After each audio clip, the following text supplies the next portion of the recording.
I don't know what kind of church you grew up in or what kind of church you attend, but I grew up in a group of churches where it wasn't uncommon, didn't happen all the time, in which the pastor or somebody else might refer to, normally a man, obviously, in the church by saying, I'd like to call on brother so-and-so to pray. We'd like to ask prayer for brother so-and-so. Things like this. And we applied this term brother to fellow believers. And so today we're going to be taking a look a little bit at the term brother. We kind of did a survey a couple weeks ago on some of the terminology that the New Testament writers used to describe us.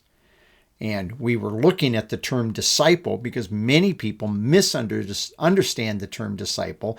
They apply the emphasis of discipleship during Jesus' earthly ministry to today, despite the fact that the letters written to the church do not refer to us as disciples. Now, Luke does in Acts, and that's important.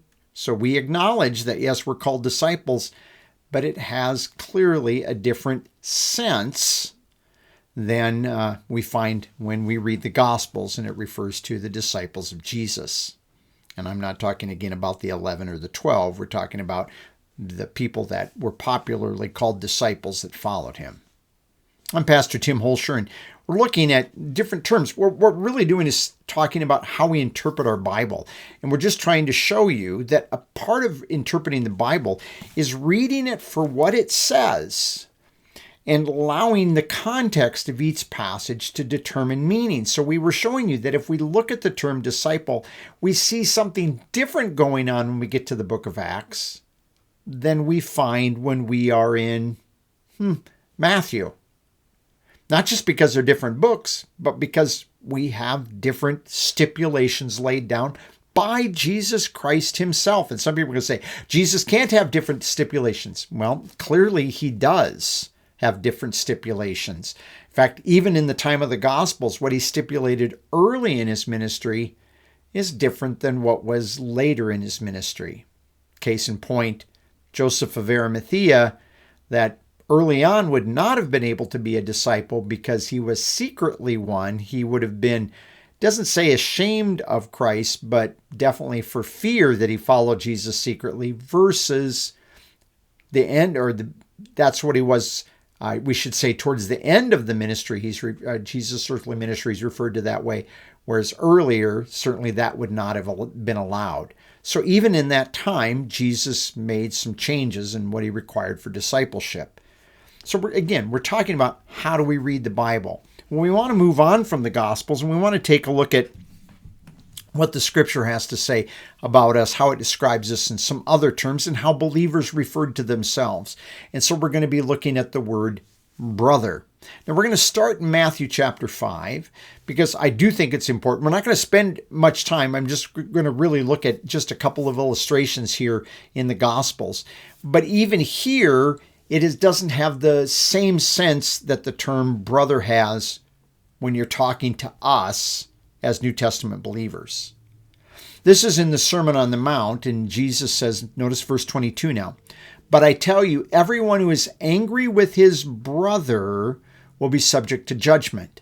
Whoever says to his brother, 'Fool,' will be subject to the Sanhedrin or the council. Whoever says, 'You moron,' will be subject to," notice what it says, hellfire. This is our term, Gehenna fire.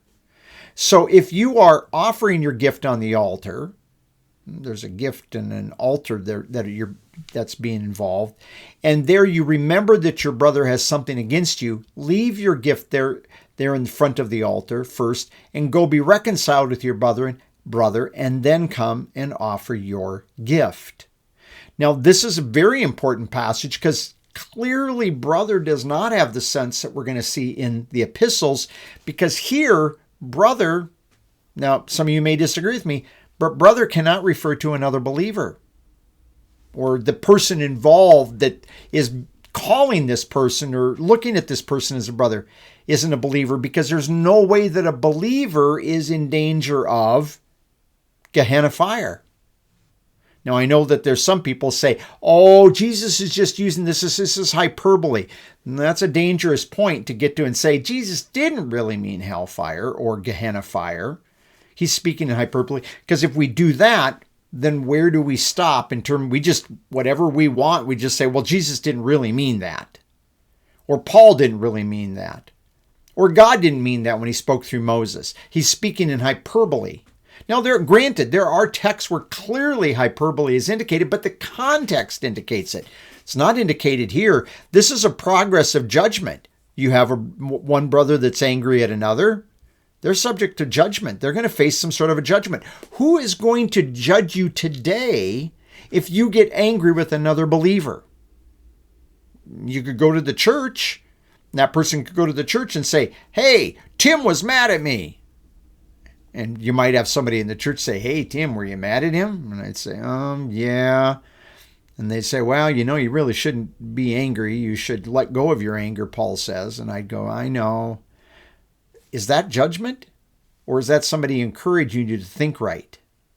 But this is judgment, he says here. And whoever says to his brother, fool, will be subject not just to judgment, whatever that would be.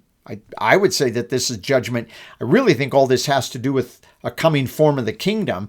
But it says subject to the Sanhedrin, which was a word that the Jews used for their religious council. Council of what they considered to be religious experts that advised the people on what they should do in certain situations, religiously, but also then it became kind of political. See, so judgment, then the council, and finally it gets so bad that it actually involves Gehenna fire. Reference the lake of fire. It really is what this is all talking about. Brother here is talking about another Jew. Jesus is speaking to the people of Israel. He's speaking about the kingdom that they should be expecting. He's telling them what that kingdom is going to look like. But one of the things he says to them in anticipation of that kingdom is that they need to be looking carefully at who they talk to, how they speak, and needs to be careful when he calls them, or as he's talking to these people as brothers, they need to be careful in how they talk to their brothers, meaning not fellow believers, fellow Israelis. This is what he's talking about. That's the context. That's not my interpretation of the context. That was just reading it for what it said and understanding, well, who is the group of people to whom he's referring? He's referring in this context to Jews in the kingdom that God had promised them. We go to Mark chapter 3. We have a situation that says, then his mother, this would be Mary, and his brothers came, and standing outside, they sent word to him and called him, and a crowd sitting around him told him, look, your mother and your brothers and your sisters, they're outside, they're asking for you, or they're seeking you. And verse 33 says, and he replied to them, who are my mother and my brothers? Now, this is Jesus now speaking to this crowd that's come to him. And looking about at those who were sitting in a circle around them, he said, here are my mother and my brothers. Whoever does the will of God is my brother and sister and mother. So Jesus here is now saying, my mother, my sister, my brother. Now, again, he's not talking about us today in this context. He's talking to that group of people at that time. That's very important to understand. But he's drawing here a distinction between being a biological relative and being one that is, shall we say, a relative based on conduct and thinking because of what? Because they do the will of God. Now, this group of people may indeed, we might say, are spiritual brothers, as well as sister and mother, the way he looks at this. Spiritual, because they're doing the will of God. I think that this is very important in understanding what Jesus Christ is stating here. How he is saying, and I think a lot of Christians could take maybe a lesson from this, that sometimes we put biological family ahead of our spiritual family. Now again, this isn't the church. This isn't today. But it kind of shows us that when we get to the epistles, we do have something very similar in the fact that our real family are going to be those who share a common faith with us, not those that came from the same bloodline because they had the same mom and dad, same grandparents, and so on. And that's what Jesus is trying to get at in this context, that there was a different way to look at their relationship to him. In fact, we kind of jumped into this context down here where he's using this term brother, but if we go back up earlier, and it's in this same context,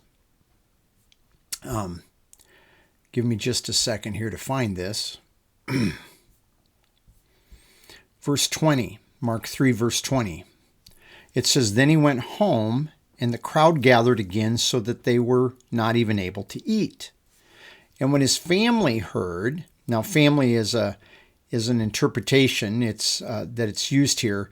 It says those that were from him or around him. When they heard this, they set out to restrain or to seize him, because they said he is out of his mind. See, this is his family. This is what Mary and his brothers and his sisters think about Jesus. They're listening to these things and hearing the things that he's saying and doing, and they're going, he's nuts. He's crazy. And we even know this earlier when Jesus is 12 years old and he goes to the temple, stays there. The family leaves and they don't know this until they're on the road for a while, and then they have to take them 3 days to find him back there. And when he responds to them and talks to them, it doesn't say Mary goes, "Oh, that's right. Gabriel told." It doesn't say that. It said that they didn't understand what he was saying. It says that she was tossing these, she treasured them up, but she's tossing them around in her mind. She's storing them away like, I don't know what this boy's doing. I don't know what he's about. She didn't take the message that she'd been given and was able to put it together. Keep in mind, that was 30 years ago. And some of us maybe remember something from 30 or 40 years ago, and we remember it like yesterday. And she probably did remember a lot of that happened. But that doesn't mean that she was ever able to put all of this together. And so here, the family shows up to restrain. And then there's this is interrupted by a dealing that he has to deal with the religious leaders.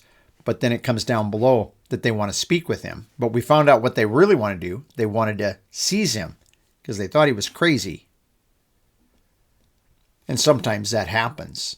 So we're looking at real people that are referring to Jesus as literal biological brothers. We had Jews dealing with Jews as brothers in the Sermon on the Mount. Here we have Jesus' literal brothers and family. And then we also saw down there that Jesus refers to those that are his brothers because they're involved in doing the will of God. They want to pursue the same thing he's about. They want to pursue what he's told them that they should be pursuing, rather than thinking, well, he's talking crazy. This is not what they want to do. This is what being a brother was about in these different ways, looking at different contexts, seeing that the word brother didn't always mean the same thing.